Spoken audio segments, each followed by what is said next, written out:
आज के कार्यक्रम में उपस्थित मंच पर मंचासीन नरेंद्र जी, उपेंद्र कुमार पथिक जी, आशुतोष कुमार मुखर्जी जी और शशि किरण जी और इस कार्यक्रम के आयोजक, पारिवारिक सदस्य और तमाम आगंतुक सज्जनों, आज हम लोग एक दुख की बेला में आए और ये दुख बहुत बड़ा दुख है किसी भी परिवार के लिए। परिवार के किसी सदस्य का जाना, किसी भी सदस्य का जाना दुखद होता है, लेकिन माँ के रहते, पिता के रहते, बड़े भाई के रहते छोटा भाई अगर इस दुनिया को अलविदा कह दे तो इससे बड़ा दुख का बात कुछ नहीं हो सकता है। और समाज में एक डर का कारोबार चला हुआ है। आपके दिमाग में डर बैठा दिया गया है। ये नहीं करेंगे तो पता नहीं क्या हो जाएगा, वो नहीं करेंगे तो पता नहीं क्या हो जाएगा। एक ईश्वर का, भाग्य का, भगवान का, आत्मा का, परमात्मा का डर बैठाया हुआ है और उस डर में तमाम दुनिया जी रही। सब लोग हैं, हम लोग भी थे।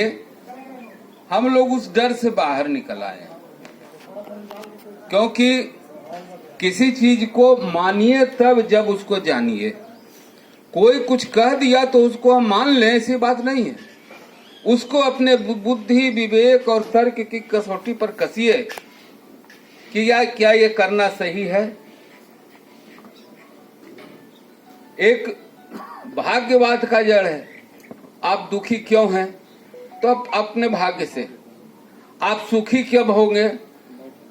तो अपने भाग्य से अगले जन्म में, यानी कि इस जन्म में हमको दुखी रहना है। और हमारे दुख का व्यापार कौन करता है? समाज का एक वर्ग जो कहलाता है ब्राह्मण वर्ग, ब्राह्मणवाद जिसको कहते हैं, जिसने सबसे पहले समाज में अपना शिकंजा जमाया। और हम लोग जिस बहुजन कौम से आते हैं उसको पढ़ने लिखने से रोक दिया। उसने कानून पास कर बना दिया। मनुस्मृति उसकी किताब है कि अगर हम लोग पढ़ते हुए पाए जाएं तो उसको सर काट दो। रामायण में भी इसका जिक्र है। शंभुक नाम का एक महापुरुष जंगल में छुपकर विद्याध्ययन कर रहे थे, तपस्या कर रहे थे। उसको ब्राह्मणों ने राम के द्वारा उसका सर कलम करवा दिया। बहुत सारे उदाहरण हैं। महाभारत को खोलिए, एकलव्य है जो कि बिना गुरु के, बिना टीचर के, अपनी एकाग्रता के बल पर तीर धनुष का अभ्यास कर रहा था। और जब ब्राह्मण द्रोणाचार्य को पता लगा कि ये तो हमारी मूर्ति को रख करके बिना हमारे सिखाए ही हमारे शिष्य से बड़ा तीरंदाज हो गया, तो उन्होंने गुरु दक्षिणा के रूप में उसका अंगूठा कटवा लिया। यानी कि हमारे समाज को पढ़ने से रोका गया। और आज हम लोग पढ़ लिख लिए हैं और पढ़ लिख करके भी अगर हम उसी ब्राह्मणवाद में उलझे रहेंगे, उसी भाग्य, भगवान, आत्मा, पुनर्जन्म में फंसे रहेंगे तो हमारा शोषण होता रहेगा। ब्राह्मणवाद ने 16 संस्कार बना दिए हैं। 16 संस्कार में पहला है गर्भाधानम संस्कार, यानी कि हमारे पैदा होने से पहले एक संस्कार करवाता है और अंतिम तक, मरने तक 16 संस्कार हैं जिसमें उसको खिलाइए, उसको दान दक्षिणा दीजिए। माने हमारे जन्म से पहले ही से ही वो हमसे खाना शुरू किया, हमसे लेना शुरू किया और हमारे मरने के बाद भी हमसे खाता और लेता है। और उसके लिए डर है स्वर्ग नरक, सबको स्वर्ग मिलेगा। और पंडित जी दान करवाते हैं, खटिया, मचिया, चप्पल, जूता, लालटेन करवाते हैं ना। अब सोचिए इसी चीज को कि स्वर्ग मिलेगा। हमारे पूर्वज स्वर्ग गए, पंडित जी उनको स्वर्ग भेज दिए। अब वहां पर खटिया की क्या आवश्यकता है? क्या स्वर्ग में खटिया उपलब्ध नहीं है? हम लोग हॉस्टल में पढ़ने जाते हैं तो हॉस्टल में पढ़ने जाते, हॉस्टल का फीस देते हैं, अपना सिर्फ कपड़ा लेके जाते हैं और बेडशीट लेके जाते हैं। हॉस्टल में हमको मिलता है ना, चौकी मिलता है, लाइट मिलता है, सारा सुविधा मिलता है, बढ़िया हॉस्टल है, वाईफाई भी मिलता है। लेकिन पंडित जी दान कराते हैं खटिया, मैंने वहां खटिया नहीं है। पंडित जी दान कराते हैं लालटेन, वहां लालटेन नहीं है। पंडित जी और बहुत कुछ दान कराते हैं, यानी कि स्वर्ग में उसका भाव है, हम पंडित जी को देंगे तो हमारे पूर्वज को मिलेगा। तो ऐसा किया जाए कि जो दान करते हैं उनको एगो मोबाइल फोन भी दान कर दीजिए। क्या वो तो हमारे पूर्वज के पास जाएगा कि लीजिए पंडित जी मोबाइल फोन, हम अपना पूर्वज से जब मन होगा बात कर लेंगे। तो ये आत्मा और परमात्मा का जो घालमेल है, इसी घालमेल में हमारा समाज फंसा हुआ है और एक डर बैठाया हुआ कि नहीं करेंगे तो क्या होगा, वो नहीं करेंगे तो क्या होगा। जबकि सोचने की बात है, क्या आत्मा शरीर में है? हम डॉक्टर तो नहीं बने, लेकिन जूलॉजी पढ़े हैं। जूलॉजी में भी शरीर के सारी चीजों के बारे में पढ़ाया जाता है, शरीर के सारे अंगों के बारे में पढ़ाया जाता है। क्या किन्हीं को आत्मा के बारे में पढ़ाया गया कि शरीर में आत्मा नाम की कोई चीज होती है? कोई पढ़े हैं कि शरीर में आत्मा होती है? लेकिन आत्मा, ये मान्यता है, आत्मा चली निकलता है। शरीर से आत्मा क्या निकलता है? मृत्यु को समझना होगा। मानव शरीर एक मशीन है। हम छठी कक्षा में बच्चों को पढ़ाते हैं, हमारे सामने बहुत सारे मशीन हैं। मशीन के पार्ट पुर्जे खराब हो जाते हैं, मशीन बेकार हो जाता है, उसको फेंक देते हैं कचरा में।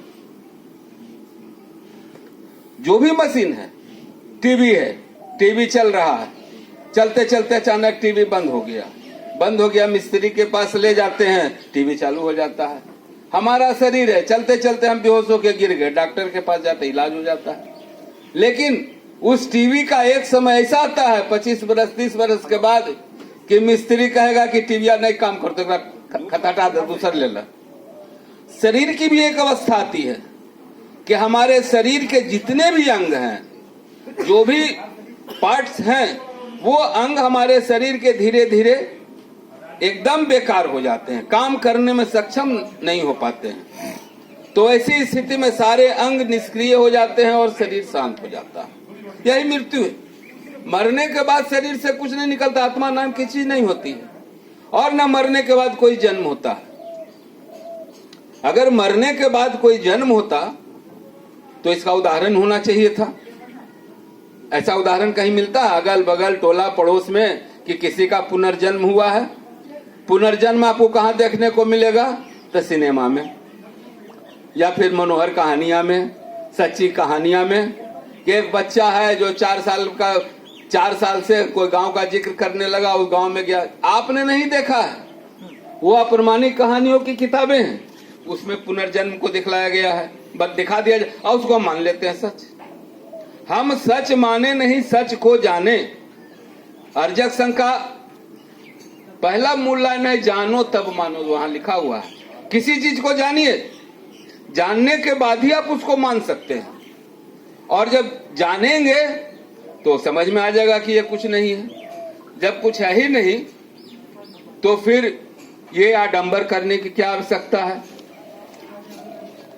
इसलिए अर्जक संघ में सारे 16 संस्कार खत्म कर दिए गए। 2 ही संस्कार इसमें है, एक विवाह संस्कार और एक शोक सभा, जो आज हम लोग कर रहे हैं।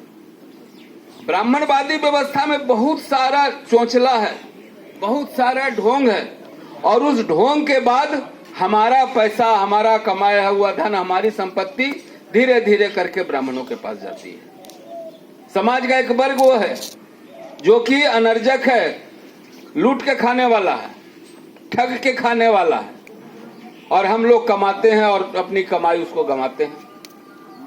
तो यही कार्य अगर ब्राह्मणवादी पद्धति से होता तो काफी आडंबर होता, काफी खर्च होता। यहाँ पर कोई आडंबर नहीं, कोई खर्च नहीं है। ब्राह्मण को खिलाना भी एक समस्या है। उसको खिलाइए तो पहले पांत लगावेगा, पांत में पहले रखेगा तो उसको हंसोत के बांध के गठरी बनावेगा, फिर लेगा तो खाएगा। उसके बाद फिर जाए घड़ी उसको अलगे से छंदा दीजिए, और उसके बाद जो करावेगा उसको उसका डिमांड 5,000 और 10,000 होता है। हमारे परिवारों में भी होता है, हम देखते हैं ब्राह्मणों का चोचला कैसे कैसे क्या होता है। तो इस तरीके से काफी आडंबर है। विवाह संस्कार में भी वही बात है। ब्राह्मणवादी विवाह संस्कार में 10 दिन का आडंबर है, 10 दिन का खेला है और काफी परेशानी, काफी कठिनाई और काफी खर्च। अर्जक पद्धति के विवाह संस्कार में कोई खर्च नहीं है। 29 नवंबर को हमको बेटा के शादी करना है, हमको कोई टेंशन है नहीं, मस्ती से घूम रहे हैं। 29 नवंबर को आवेगा, जो आवेंगे उनके भोजन की व्यवस्था करेंगे, साथी लोग आवेंगे, शादी करा देंगे। तो इस प्रकार से अर्जक संघ के 2 संस्कार हैं और दोनों ही संस्कार समाज को बदलने के लिए, समाज को बचाने के लिए बनाए गए हैं। लोगों को इस संस्कारों को अपनाना चाहिए, ब्राह्मणवादी व्यवस्था से हटना चाहिए और उसके लिए दिमाग के डर को खत्म करना होगा। और उसमें भाग्य और भगवान दो बहुत बड़ा शख्स है। भाग्य क्या है? भाग्य है, भाग शब्द से बना, भाग से भाग्य। जो हमारा भाग है वो हमारा भाग्य है, जो हमें प्राप्त हुआ वो मेरा भाग्य है। हमने मेहनत किया, मेहनत करके पढ़ाई लिखाई किए, डॉक्टर बन गए, इंजीनियर बन गए तो हमारा भाग्य अच्छा है। हम पढ़ाई लिखाई नहीं किए, गांव में घूमते रह गए, लफुआगिरी करते रह गए तो हमारा भाग्य खराब है। तो हमारा काम से हमारा भाग्य बनता। हमारा भाग्य पहले से कहीं लिखा हुआ नहीं है। भाग्य एक कोरा कागज है। सादा कागज पर आप कुछ भी लिख सकते हैं, जो लिखिएगा वही उस कागज का भाग्य कहलाएगा।